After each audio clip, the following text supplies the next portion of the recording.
What happens when somebody with dementia wants to have a beer or a glass of wine or a shot of whiskey every now and then? Is there a problem with this? What should you do? What are the things you need to be considering when it comes to alcohol use and dementia? Now, I want to be very clear. In this video today, we are talking about alcohol use, not alcohol abuse. There's a very big difference between somebody who would like to have an alcoholic beverage every now and then and somebody who abuses alcohol beverages, especially somebody who's been abusing or excessively drinking even prior to the dementia diagnosis. I plan to discuss that in a future video, but in this video today, we're talking about the occasional drink from time to time, somebody who does not have abuse or dependence issues. Is this a problem? Is it okay for your loved one to have a drink every now and then? Now, obviously, I'm not here to tell you what's right and what's wrong for your particular situation and your particular person you're caring for, but I am here to give you some considerations to take into account if you're faced with this question. I've talked to several Careblazers who they find themselves in situations where their loved one is requesting a drink or is drinking and the Careblazer feels uncomfortable, like they're not quite sure what to say, how to respond, and it leads to a lot of stress. So by giving you these considerations today, I'm hoping it will allow you to think ahead of time how you want to approach that situation in the future.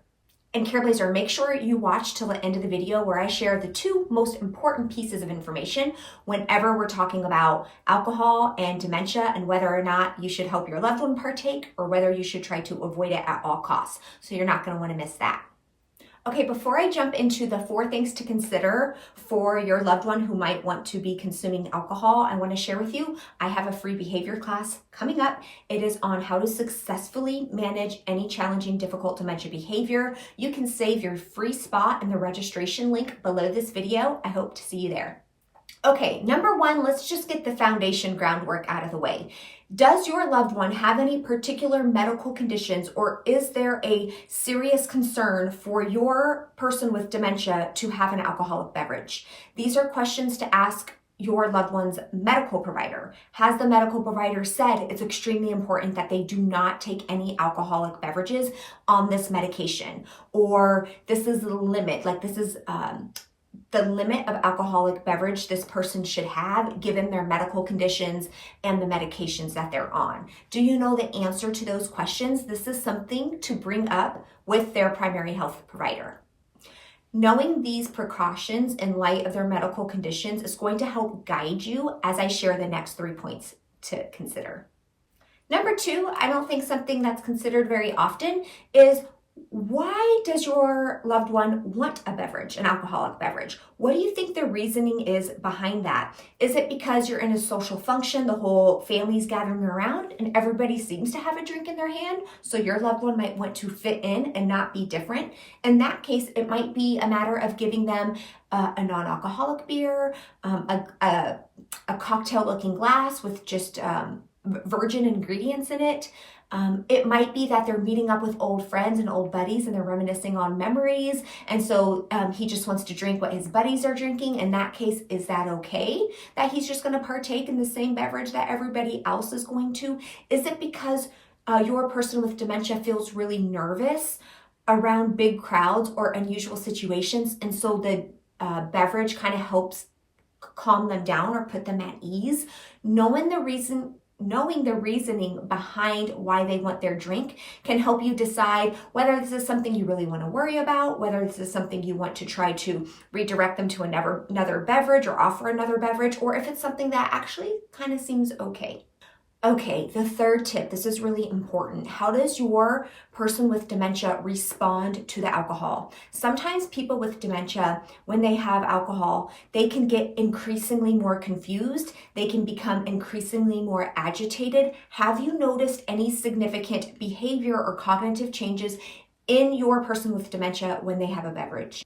Some people might seem like they're more relaxed when they have a drink, and some people might seem more aggressive or agitated. Which one is your loved one? The answer to that question can also have a significant impact on your decision about how you want to handle when they want to drink. All right, number 4, the fourth tip, it's my absolute favorite. I think it's actually one of the most important tips to be considering is what is important to your loved one at this stage in their life. I know as Careblazers, we are so focused on keeping our loved ones as safe and healthy as possible for as long as possible. But at some point, we have to consider quality of life, right? We have to consider what is important to our person with dementia. What are they valuing right now? Is it okay that this thing that might bring them pleasure from time to time, but might have a negative health impact, is that okay? Is that trade-off okay? Is this a way that they can make this choice and have this independence for this social outing, for this social interaction? And maybe that's all right.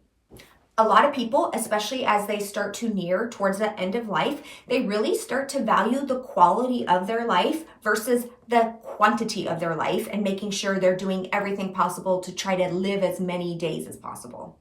I think it's really important too, we don't forget about the importance of being able to make a choice, right? Think about all the loss that comes along in dementia. No, you can't drive, you can't manage your finances anymore, you can't live alone anymore, and now you can't even have a drink anymore, right? Again, I'm not here to say what's right or what's wrong. There are things to be considered, but this tip is really about thinking of the quality of life and is this okay for them to want to do and maybe have a drink every now and then. Can you imagine what your loved one maybe would have wanted prior to the dementia? Like if you were having a conversation like this with your loved one prior to the dementia setting in, do you have an idea of how they might would have wanted to handle this situation? I've certainly had this conversation with my husband, and I want the drink. It comes down to really understanding the importance of choice and what they value in later life.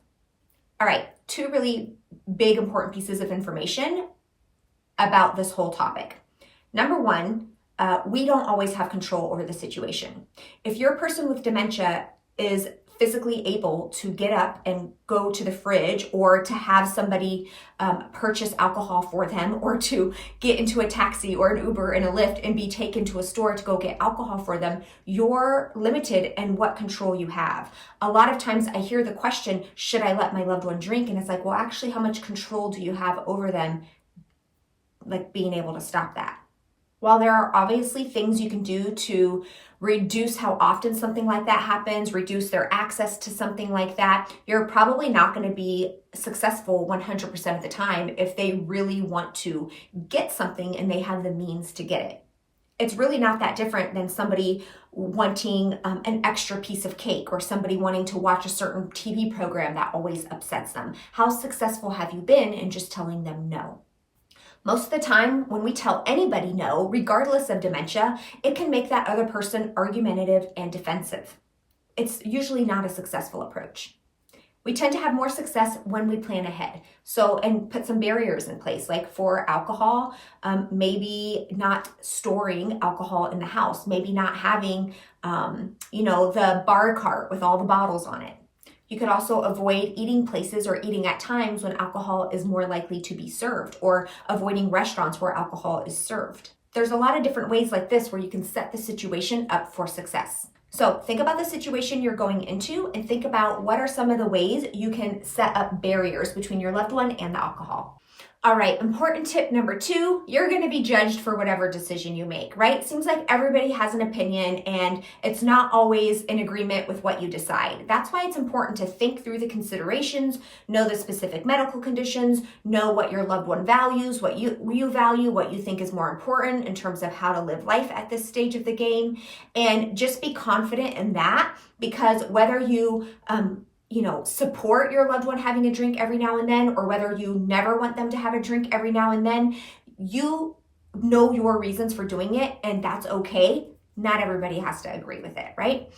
I hope this helps you. I know it can be a challenging situation for a lot, but I just wanted to give you some thinking points to think through and make sure you talk to their primary care provider if you have detailed, serious concerns or questions about whether this is something you need to avoid at all costs, or whether there might be some room here for them to enjoy a beverage every now and then. All right, Careblazer, I hope to see you in the upcoming behavior class I'm hosting, and make sure you hit the red subscribe button so you don't miss out on future videos that I do. Both are totally free.